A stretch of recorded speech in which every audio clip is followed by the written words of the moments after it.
Bonjour à toutes et à tous, c'est un grand plaisir de vous retrouver pour une nouvelle émission de 100% Quintet. Le Quintet se disputera ce samedi à Enghien. C'est le prix de la Manche qui servira de support au pari à la carte. C'est une compétition qui réunit 13 compétiteurs d'âge que vous connaissez très bien. Vous allez voir à la lecture des candidatures, il y a quand même quelques bonnes bases qui se dégagent, mais ils sont plusieurs à pouvoir jouer les bons rôles dans cette compétition. Alors la distance à parcourir est de 2875 mètres et on rendra 25 mètres à partir du numéro 12, Gangster du Vallon. Allez, on va entrer dans le vif du sujet en brossant le tableau des partants. Tout en haut du tableau des partants, c'est Cyrano de B après des problèmes musculaires qui l'ont tenu éloigné des pistes.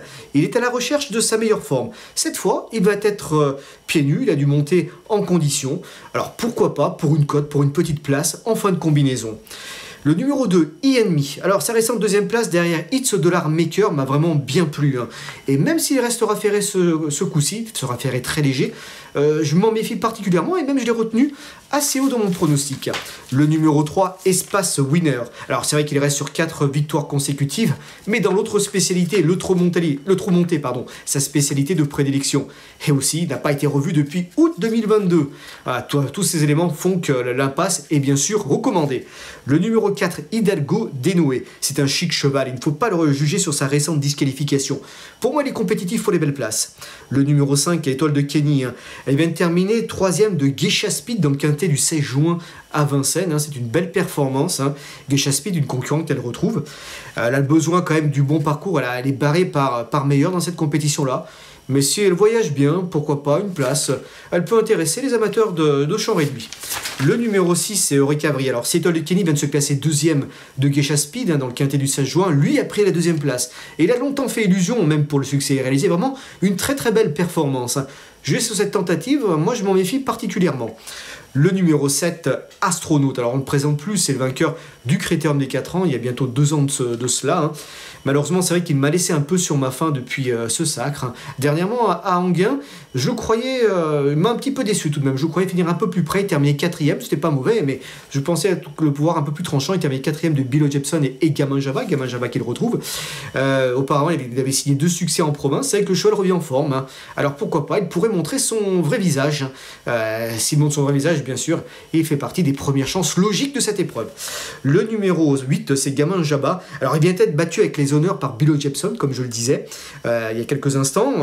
C'est l'épreuve où se figure également Astronaute. Alors le setting, bien sûr, l'autorise à jouer un tout premier rôle, les premiers rôles dans cette compétition. Le numéro 9, Geisha Speed. Alors elle a été magique comme l'a décrit Jean-Michel Bazir, qui l'a mené au succès dernièrement à Vincennes dans le Quintet du 16 juin.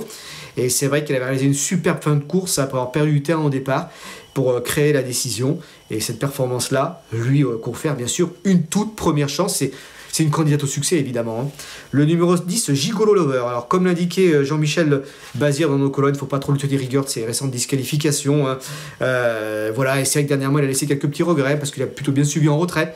Et moi, je vous invite à le reprendre en confiance. Franchement, je pense qu'il est capable de viser un podium, et pourquoi pas mieux dans cette épreuve. Et le numéro 11, c'est Faubourg. Alors, il a 2 courses dans les jambes après une absence. Et c'est que sa rentrée a été plutôt pas mal, il s'est terminé 5e. Je pense qu'il est sur la montante, et pour moi, il fait partie de ses placés potentiels. Le numéro 12, Gangster du Vallon, c'est le premier à rendre la distance.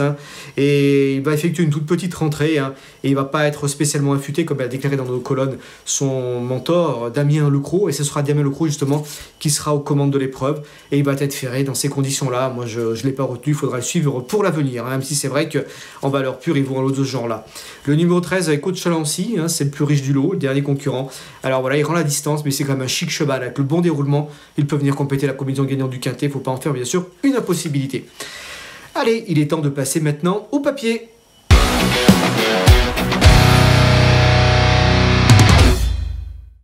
Allez, le moment est venu, c'est l'heure du papier, et moi j'ai placé tout en haut de ma sélection, c'est Geisha Speed, le numéro 9, elle est irrésistible en ce moment, simplement un petit chiffre comme ça, depuis le mois de juillet dernier, depuis le mois de juillet 2022 jusqu'à ce jour, elle a engrangé pas moins de 189 000 €, ce qui n'est pas rien. pour moi, elle a même franchi un petit palier ces derniers mois. Elle est incroyable. Dernièrement, comme je le disais, elle a été magique dans le quintet du 16 juin.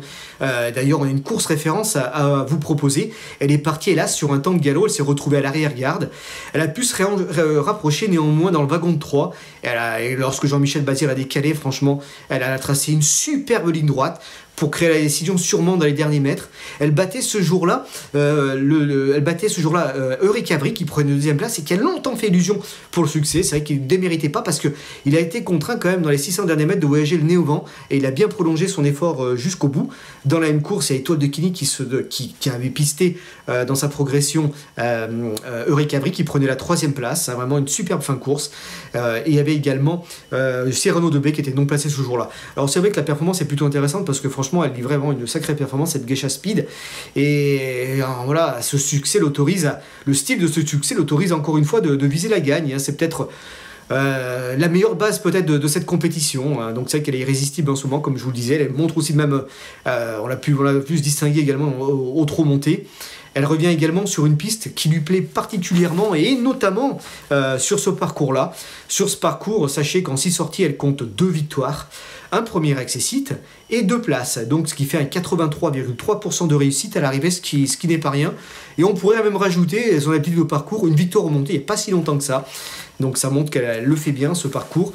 Et franchement, la ligne droite d'Anguin va lui plaire. Elle peut jouer les attentistes, elle peut un peu tout faire, mais elle préfère les meilleurs quand elle joue les attentistes. Et je pense qu'elle est capable de pouvoir lutter activement pour le succès. Moi, j'ai retenu en première position. J'en attends bien sûr une totale confirmation de sa récente victoire. Et bien sûr, sur ce qu'elle a montré ces derniers mois, c'est bien sûr une première chance. Alors, qui pour la contrer? Ils sont plusieurs à pouvoir jouer les premiers rôles, lui donner la réplique, bien sûr. Alors, j'ai placé haut un cheval, c'est E-Enemy. Hein. Il est abonné en ce moment au premier accessite. Dernièrement, il n'a trouvé que le talentueux It's de l'Armaker pour lui barrer le chemin du succès. C'est vrai qu'il a été bien battu derrière It's de l'Armaker, mais de l'Armaker quand même c'est un cheval estimé et qui est promis à avenir classique dans les prochaines semaines. Ce jour-là il se défendait vraiment bien. C'est vrai que son petit défaut c'est qu'il part pas forcément très vite, mais après il a un gros moteur, on a pu le voir encore lors de cette dernière tentative. Maintenant ma seule petite réserve c'est que le dernier coup il était déféré des 4 pieds et cette fois-ci il va être ferré. Alors il va être ferré très léger comme l'a indiqué Michel Lenoir dans nos colonnes. Il a déjà réussi ainsi, il faut pas oublier qu'il terminait 2e de Gamin Jabba il y a que le coup d'avant à Vincennes en étant ferré. Alors, pourquoi pas? Alors, c'est vrai que peut-être ça va tempérer un peu l'optimisme, j'ai envie de dire, de certains. Je dis la chaleur de certains, mais franchement, je pense pas que ça soit une impossibilité. Et j'ai envie de dire, je tente quelque chose en le mettant en 2e position. Et je crois capable vraiment de jouer un premier rôle à l'arrivée. Moi j'y crois. D'autant plus qu'il apprécie ce parcours, il a gagné une fois, et puis il a pris même, je crois, 2 premiers accessits, ce qui n'est pas rien. Et je pense que le fait de revenir à Anguin, ça peut lui faire du bien de changer de piste. En 3e position, j'ai retenu dans ma sélection, c'est Gigolo Lover. Pardon. Alors c'est vrai il reste sur 2 disqualifications, mais je pense qu'il ne faut pas lui tenir rigueur de cette disqualification parce que franchement, il vaut bien mieux que ça. Et à chaque fois qu'il a été disqualifié ces derniers temps, enfin ces 2 dernières sorties, il a montré en retrait qu'il se comportait vraiment bien. Et c'est pour cette raison que j'ai envie de le retenir. J'ai envie de le retenir, ce qui est tout à fait logique. Faut pas perdre de vue quand même qu'il a battu le 31 mars dernier un certain Eric The Hill. Eric The Hill qui a gagné quand même par la suite le Harper Hanover le week-end de l'Elite Club. C'est un groupe 1 à Solvalla, et donc il gagnait ses premiers galons classiques, il gagnait quand même classique Eric The Hill en Suède ce jour-là, et il vient de battre Idéal du Pommeau pas plus tard que mardi dernier, dont l'un des temps forts, le temps fort j'ai envie de dire du meeting estival de Cabourg au trot, c'est le Grand Prix du Conseil municipal. Il battait Idéal du Pommeau. Franchement, même si Idéal du Pommeau faisait une rentrée, ce sont quand même 2 lignes là, que je viens de vous indiquer, quand même plutôt en béton. Et en répétant une valeur de cette valeur, enfin, les lignes sont béton, que j'ai envie de dire. Voilà, et donc, sachant que Gigolo Lover a battu Eric The Hill, pourquoi pas, hein, pour jouer les tout premiers rôles, moi j'y crois beaucoup. Derrière, Jean-Michel Bazir a déclaré dans nos colonnes que le cheval a franchi un cap depuis la sortie de l'hiver, et qu'il peut même gagner. Donc voilà, on est confiant dans l'entourage de JMB. Donc retenez-le assez haut dans votre sélection. En 4e position, j'ai placé Gamin Jabba, un autre JMB qui sera mené par Romain Congar. Alors il vient de donner une superbe réplique à Billo Jepson, hein, le jour du président de la République, c'est le 25 juin. Il a vraiment fait illusion pour le succès, il a été battu dans les derniers mètres, hein, mais vraiment, il s'est vraiment bien défendu comme un beau diable. Billo Jepson, qui n'est pas le premier venu, vous le mettez dans cette épreuve-là, il dispose d'une première chance. Alors le coup d'avant, il s'imposait, comme je le disais, face à E-Enemy, vraiment dans un bon style aussi.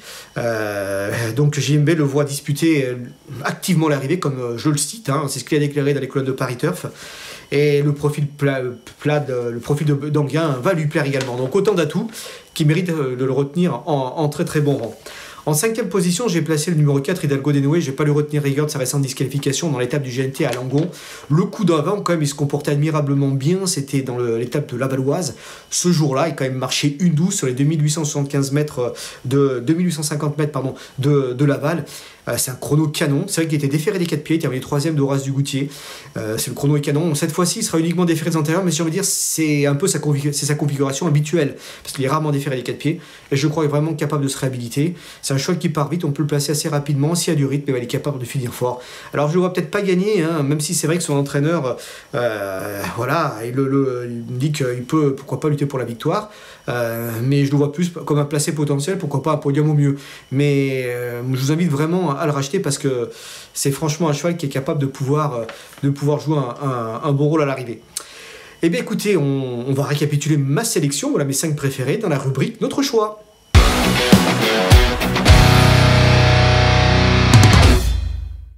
Allez, tout en haut de ma sélection, j'ai placé le numéro 9, c'est Geisha Speed, suivi du numéro 2, E-Enemy, suivi du 10, Gigolo Lover, suivi du 8, Gamin Jabba, et le numéro 4 pour compléter ma sélection. Alors, 3 autres chevaux pour fournir une sélection en 8. J'ai placé en 6e position, et c'est mon regret, bien sûr, c'est Astronaute. Hein. Voilà, comme je dis, m'a un petit peu laissé sur ma faim ces derniers mois. Mais c'est vrai que j'ai eu l'occasion de converser également avec Mathieu Brivard qui va le retrouver. Il me dit qu'il est capable de viser un podium, le cheval est vraiment bien. Et que le dernier coup à Vincennes, Mathieu a regardé cette course, il ne l'a vraiment pas déçu. Donc je crois qu'il est capable, pourquoi pas, même pleinement se réhabiliter. C'est mon petit regret.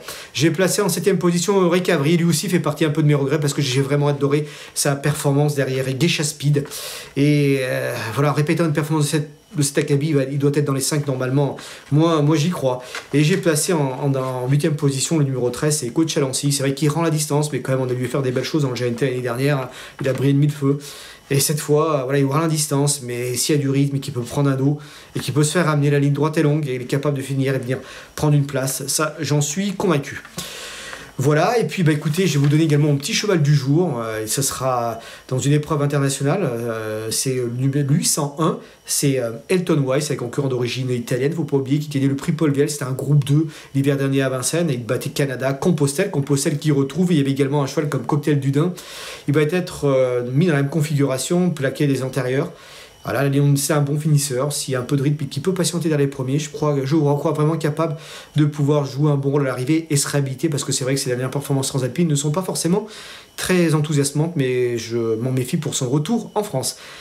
Eh bien, chers amis, laissez-moi vous remercier pour votre fidélité à 100% quinté, j'aurai le grand plaisir de vous retrouver très bientôt.